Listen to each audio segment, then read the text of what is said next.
ஒவ்வொரு ஆண்டும் மாசி மாதம் அமாவாசையன்று அனைத்து அங்காளம்மன் கோவிலிலும் மயான கொள்ளையானது நடைபெறுகிறது. அம்பிகை பிரம்ம கபாலத்திற்காக சூறையிட்டாள். மாசி அமாவாசையன்று மயானத்தில் இன்றும் சூறையிடும் நிகழ்ச்சி நடைபெறுகிறது. அன்னை அனைத்து பேய் பிசாசுகளுக்கும் அன்று உணவை சூறையிடுகிறார் என்பது ஐதீகம். அதை உண்டு அவற்றால் தன் மக்களுக்கு எவ்வித தீங்கும் வரக்கூடாது என்பதற்காக சூறையிடப்படுகிறது. இந்த சூறையிடும் நிகழ்விற்கு ஒரு புராண வரலாறும் உண்டு. இதை பற்றி விரிவாக தெரிஞ்சுக்கிறதுக்கு இந்த வீடியோவை ஸ்கிப் பண்ணாமல் முழுசாக பாருங்கள்.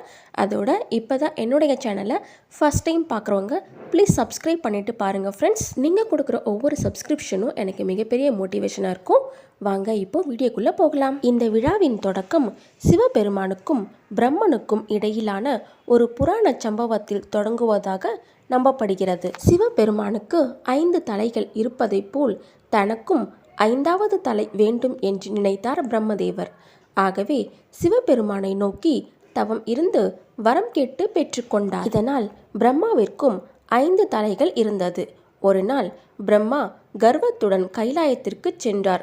பிரம்மதேவனை கண்ட பார்வதி சிவபெருமான் தான் வந்துவிட்டார் என்று நினைத்து அவர் பாதங்களில் விழுந்து வணங்கி பூஜை பொருட்களை சமர்ப்பித்தார்.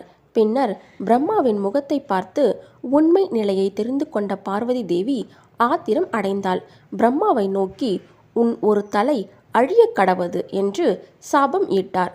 மேலும் நடந்ததை சிவபெருமானிடம் கூறினார் பார்வதி. இதனால் கோபமுற்ற சிவபெருமான் பிரம்மதேவரின் ஒரு தலையை காலபைரவர் மூலம் கொய்து வரச் சொன்னார் சிவன்.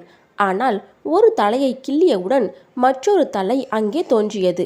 சிவனே தலையை கொய்யச் சென்றார். ஆனால் ஒவ்வொன்றாக கிள்ள அது முளைத்து கொண்டே இருந்தது.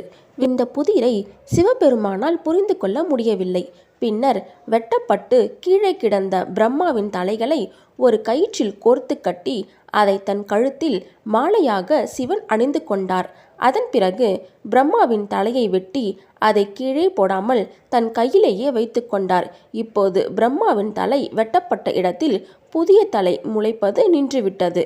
ஆனால் சிவபெருமானுக்கு பிரம்மஹத்தி தோஷம் பிடித்துவிட்டது. பிரம்மாவின் ஒரு தலை அழிந்துவிட காரணமாக இருந்த பார்வதியிடம் கோபத்தோடு வந்தாள் பிரம்மாவின் மனைவி சரஸ்வதி. பார்வதி, இனி நீ அழகுமிக்க ஆடைகளை அணியக்கூடாது. அதற்கு பதிலாக கொக்கு, சிறகு, மயில் தோகைகளை அணிந்து பூமியில் புற்றாக இருக்க வேண்டும் என்று சாபமிட்டாள். அதன்படி பார்வதி தேவி உருவம் மாறி திருவண்ணாமலை வழியாக மேல்மலையனூர் வந்து புற்றாக அமர்ந்தாள். இந்த சூழ்நிலையில் பிரம்மஹத்தி தோஷத்தால் பாதிக்கப்பட்டு வட கைலாயம் நோக்கி சென்றார் சிவன். மேல்மலையனூரில் அங்காளம்மன் 4000 நோய்கள், வில்லி, சூனியம் ஆகியவற்றை தீர்த்து வைப்பதை அறிந்து மேல்மலையனூர் வந்தார். அங்காளம்மன் கோவில் முன்வந்து அரகரா அன்னதான பிச்சை என்று உரக்க சத்தம் போட்டார். இந்த சத்தம் அங்காளம்மன் காதில் விழுந்தது. உடனே அவர் மனம் மகிழ்ந்தார். யாசகம் கேட்கும் கணவருக்கு எதை வழங்குவது என்று யோசித்தார். அப்போது சிவனுக்கு எதை வழங்குவது என்று மகாவிஷ்ணு யோசனை கூறினார். அம்பிகையே, உன் கணவருக்கு எது சாப்பிட கொடுத்தாலும் அதை அவரது கையில் உள்ள கபாலம் சாப்பிட்டு விடும். ஆதலால் நீ உலகத்தில் உள்ள பயிர் பட்சணங்களை எல்லாம் வரவழைத்து உணவாக சமைக்க வேண்டும். பின்பு அதை 3 கவளமாக தயார் செய்ய வேண்டும். 2 கவளத்தை உன் கணவர் கையில் உள்ள கபாலத்தில் போட வேண்டும். 3வது கவளத்தை கபாலத்தில் போடுவதைப் போல் நடித்து அதை கைதவறி கீழே போடுவதைப் போல் தரையெங்கும் சிதறிவிட வேண்டும். சாதத்தின் ருசி அறிந்த கபாலம் அதை பொறுக்க பரமசிவன் கையில் இருந்து கீழே இறங்கும். அப்போது நீ பெரிய உருவெடுத்து அதை காலால் நசுக்கிவிடு. அந்த நேரத்தில் உன் கணவரை பிடித்திருந்த பிரம்மஹத்தி தோஷம் விலகிவிடும் என்றார். அன்னையும் மிக மகிழ்ந்து திருமால் கூறிய யோசனைப்படி செயல்பட்டார். சாதம் தயாரானது. உடனே அங்காளி மூத்த பிள்ளை விநாயகரை அழைத்து விஷயத்தை சொல்லி உன் தந்தையை அக்னி குளத்தில் குளித்து வரச் சொல் என்று கூற சிவனும் அதன்படி அக்னி குளத்தில் தீர்த்தமாடி கோவிலுக்கு வந்தார். அவருக்கு அங்காளம்மன் பாத பூஜை செய்து பணிவுடன் வரவேற்று உபசரித்தார். பிறகு கவள சாதங்களை எடுத்து வந்து ஒரு கவளத்தை சிவன் கையில் இருக்கும் கபாலத்தில் போட்டார். உடனே அதை கபாலம் சாப்பிட்டு விட்டது. 2வது கவளத்தையும் போட அதையும் கபாலம் சாப்பிட்டது. 3வது கவளத்தையும் உண்டுவிட கபாலம் காத்திருக்க சாதத்தை தரை முழுவதும் வாரி இறைத்தாள் அங்காளம்மன். சாதத்தின் ருசிக்கு அடிமைப்பட்ட கபாலம் பரமசிவனின் கையில் இருந்து வெட்டென கீழே இறங்கி தரையில் சிதறிய அன்னத்தை பொறுக்கியது. அப்போது அங்காள பரமேஸ்வரி அகிலமே நடுங்கும் அளவு மண்ணுக்கும் விண்ணுக்கும் வளர்ந்து நின்று மிகுந்த சினத்துடன் அகோர வடிவில் கபாலத்தின் மீது ஓங்கி மிதித்தார். கபாலம் பெரும் கூச்சல் போட்டு, "நீ யார்? என்னை ஏன் மிதித்தாய்?" என்று ஆக்ரோஷத்துடன் கேட்டது. அதை கேட்ட அன்னை, "கபாலமே, இனி நீ சிவனிடம் போக முடியாது. என் கீழ்தான் இருக்க வேண்டும்.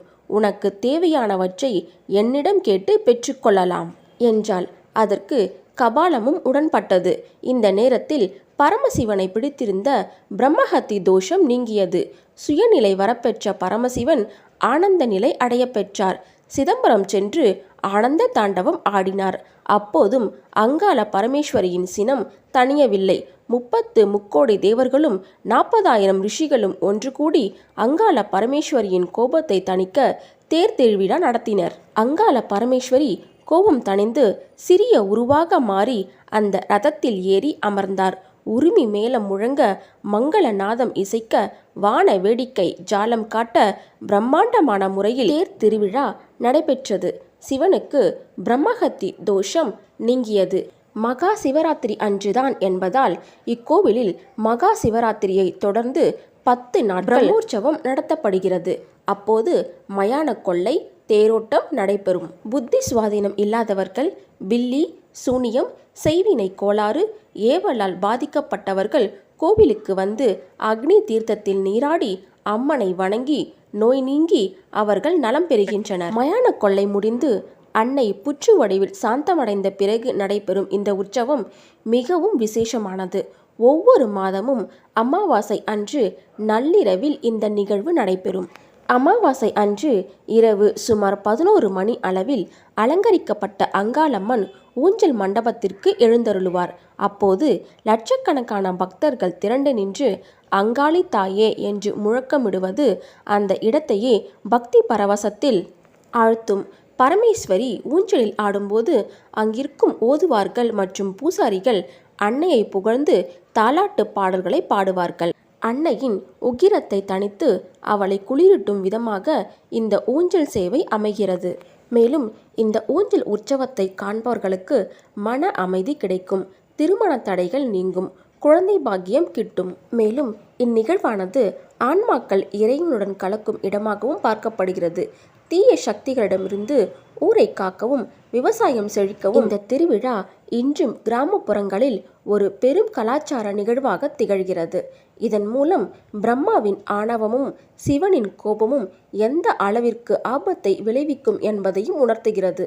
இதுபோல மனிதர்களும் ஆணவம் மற்றும் கோபமும் இல்லாமல் வாழ வேண்டும் என்பதே இந்த ஆன்மீக கதை உணர்த்தும் தத்துவமாக இருக்கிறது. இவ்வளவு நேரம் நீங்கள் பார்த்த இந்த புராண கதை உங்களுக்கு பிடிச்சிருக்கோம் நம்புகிறேன்.